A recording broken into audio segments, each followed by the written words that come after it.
Atma Amerika Israel percaya ke Iran. Minta kadang don hapo kasyuti. Namarkan kut haka arpo artrik. Badlesi laban peli yang ia katma. Haka arpo laitrik. Ke Pakistan ke balahus kum kata ke media ta. Lani kan nong yakren penyesuk. Bapli kala dabram $1 million. Yakani lasaki haka baka Pakistan. Kala leg panram na ka IMF halor ka nongrim kabong. Bansiu ya ki jinglut jingsat. Haka jingpen kre ha Islamabad. Ban penlong ya ka jing yakran ya suktma habdeng.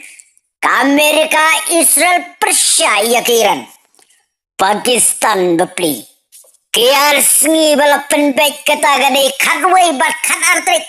Ban penlong ya kata ka jing yakran ya suk. Kala syupulom klempai syakatong. Lani syaka jingtmu balabu. Namari ke sipautli ki kendon babu gairan. Ka Amerika kala kentaj ban priang. Ki kendon ki bakam syakmat kidai kine. Baka Amerika kadai ban wengno ya baro ki jikasong sipai apa Middle East. Dai ban sya lailo ya ka Iran ban sna bom nuklear. Ka Amerika kadai ban weng lutno ya baro ki sanction ki balabu Persia ya ke Iran. Dai ban pendu pendamno ya baro ki kendon balabu da ka UN Security Council Persia ya ke Iran. Bat ka Amerika kadai ban weng noru ya ka sanction ke bakta.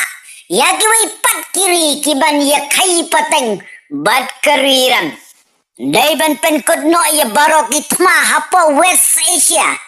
Badai ban penkut noru ya ka jingjir tma Persia ya ki Hezbollah halabanan. Bad ka Amerika kadai ban kular bakan nom hirtma syu ya ka Iran lanoru. Ngate babaro kilaya tiblut ya ki sipau ki kendon kumta.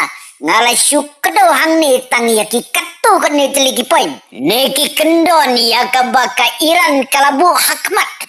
Kajeng yakran ya suk kapo Islamabad Pakistan.